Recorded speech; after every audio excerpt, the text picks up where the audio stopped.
কেমন আছো তোমরা সবাই? শিউলি লাইফস্টাইল ব্লগে আর একটা নতুন ভিডিওতে তোমাদের অনেক অনেক স্বাগত জানাই। আশা করি তোমরা যেখান থেকে আমার ভিডিওটা দেখছো সবাই খুব ভালো আছো এবং সুস্থ আছো। তোমাদের আশীর্বাদে আমরাও বেশ ভালো আছি। আজ বুধবারের সকাল এখন বাজে 6টা। আর এখন তোমাদের সাথে নিয়ে ভিডিওটা শুরু করছি। আশা করি আজকের ভিডিওটা তোমাদের অনেক ভালো লাগবে। আর যদি ভালো লেগে থাকে অবশ্যই একটা লাইক কমেন্ট করে পুরো ভিডিওটা স্কিপ না করে আমার পরিবারে থেকে যেও। তো যাই হোক, আজ বুধবারের সকাল এখন ঘড়ির কাঁটা বাজে 6টা। আর এখন তোমাদের সাথে নিয়ে শুরু করছি। তো রান্নাঘরে এদিকে দুধটা জাল বসিয়ে দিয়ে চলে আসলাম রুমে। এসে সুন্দর করে দেখতে পারলে বিছনাটা গুছিয়ে নিলাম। নিয়ে এখন এই যে মাম্মামকে খাইয়ে দিয়ে পুরো রেডি করিয়ে দিলাম। তো সকাল সকাল আজকে কিন্তু সবাই আমরা ঘুম থেকে উঠে গেছি, কারণ হাজব্যান্ডও তাড়াতাড়ি বেরিয়ে যাবে। মাম্মামের তো এক্সাম চলছে, এখনও শেষ হয়নি। তো তাড়াতাড়ি করে উঠে কোনো রকম কাজ কমপ্লিট করে মাম্মামকে খাইয়ে দিয়ে আমি কিন্তু এখন এই যে ওকে রেডি করছি। হাজব্যান্ডকে আমি কিন্তু চাও দিয়েছি বানিয়ে, আর ওইদিকে কিন্তু রান্নাঘরে বসে খাচ্ছে। আর এদিকে দেখো মাম্মামকে রেডি করছি। তো যাই হোক, মাম্মাম এখন স্কুলে চলে গেল আর আমি এদিকে চলে আসলাম সোজা রান্নাঘরে এসে ভাবলাম আগে রান্নাটা করে নিই। তো যখন দুধটা জাল দিচ্ছিলাম তখন একবারে কিন্তু ডিম সিদ্ধ বসিয়ে দিয়েছিলাম, আর ইন্ডাকশানে এখন ভাত বসিয়ে দিয়েছি।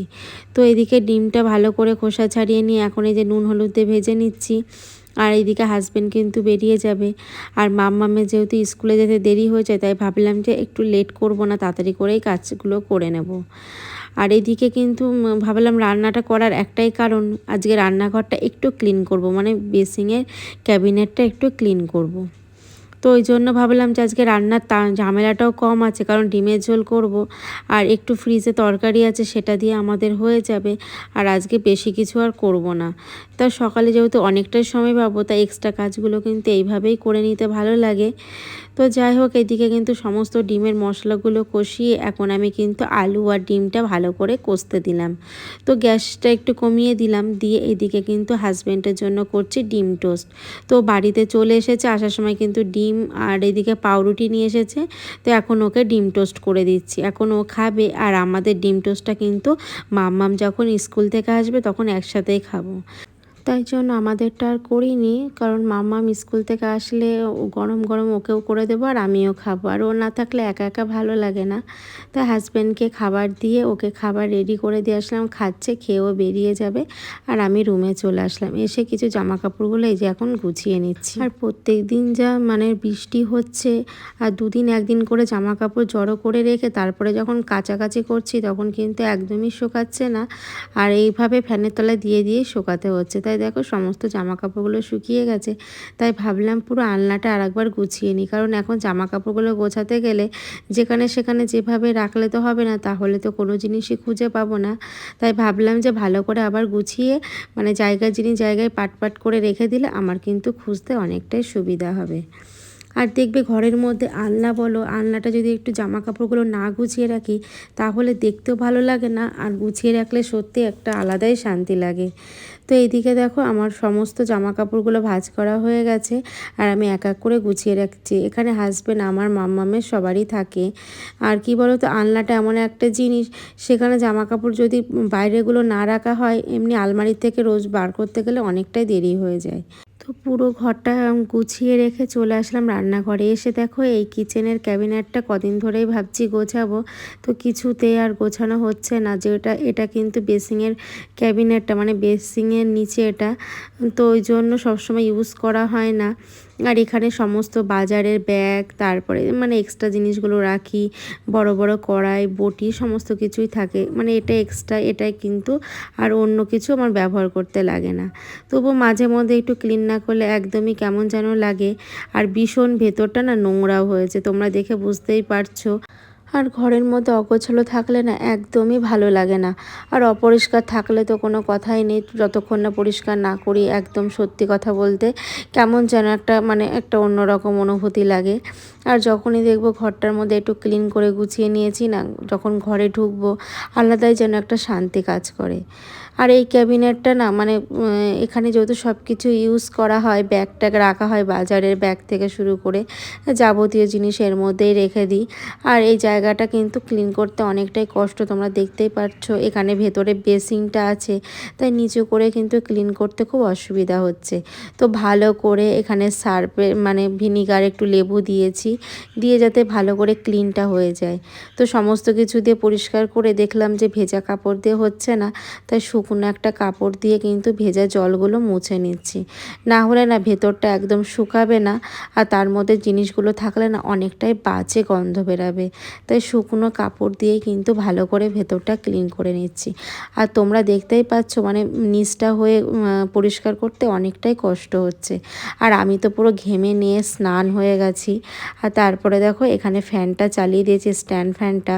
তো ভেতরটা ভালো করে শুকিয়ে গেছে। এখন দেখো এখানে যে চাল আনা হয়, চালের বস্তা থেকে শুরু করে বাজারের ব্যাগ, আরও মা যে সবজিগুলো পাঠায় তার জন্য ব্যাগগুলো দেয়, এটা কিন্তু অনেকটাই জমে গেছে।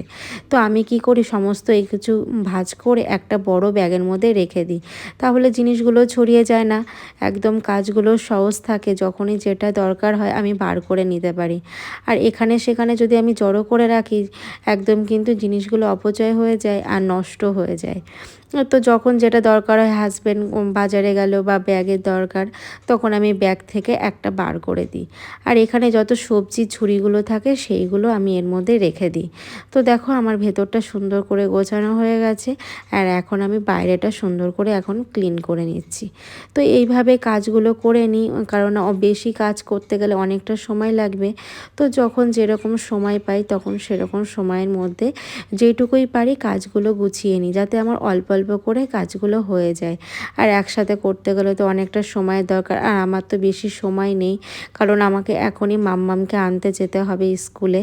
তাই জন্য আমি সব সময় চেষ্টা করি মাম্মামকে স্কুল থেকে আনার আগে সমস্ত কাজ গুছিয়ে রাখার। তো দেখতেই পারলে এখানে যত বাসন ছিল গুছিয়ে নিলাম, আর ভেতরে যেই কড়াইগুলো ছিল এগুলো ধুলো পড়ে গেছে, সেইগুলো ভালো করে মেজে ধুয়ে পরিষ্কার করে নিলাম। এইগুলো আবার যখন জলটা ঝরে যাবে ভালো করে মুছে আবার এই ভেতরে রেখে দেব। তো তারপরে দেখো এইদিকে আমি কিন্তু একদম কিন্তু ওভেনটা ক্লিন করে নিচ্ছি। ক্লিন করে তারপরে কিন্তু যাব বন্ধুরা মাম্মামকে আনতে। আর এই যে তোমাদের বললাম বৃষ্টির জন্য জামা কাপড় কাচাকাচি করতে পারছি না, তো একটু বৃষ্টিটা মানে ধরেছে, তাই আমি কিন্তু জামা কাপড় কিছুটা ভিজিয়ে দিয়েছি। সেই জামা কাপড়গুলো কাচতে গিয়ে তো অনেকটা দেরি হয়ে যাবে, তাই ভাবলাম যে মাম্মামকে স্কুল থেকে নিয়ে এসে স্নান করার সময় কেচে দেবো। তো যাই হোক বন্ধুরা, মাম্মামকে স্কুল থেকে নিয়ে বাড়িতেও চলে এসেছি। আর এখন আমি একটু হাত মুখ ধুয়ে নিলাম, আর মাম্মামকেও কিন্তু একটু হাত মুখ ধুয়ে ভালো করে ফ্রেশ করিয়ে এখন ওকে বসিয়ে রেখেছি। এখন যাব, এখন ডিম টোস্টটা করব, আমি আর মাম্মাম খাবো। আর আসার সময় কিছু সবজি নিয়ে এসেছি, চলো তোমাদের দেখাই। তো এখানে নিয়ে এসেছি বেগুন, বিনস আর এদিকে কুমড়ো। তো আসার সময় দেখলাম সবজিওয়ালা আসছে, তো আমি ভাবলাম যে না, বৃষ্টি বৃষ্টি ওয়েদার, সবজিগুলো এনে রাখি, যদি মাঝে কোনো দিন হাজব্যান্ড বলে খিচুড়ি খেতে, তাহলে হয়তো রাতে বা কালকে করে দেব।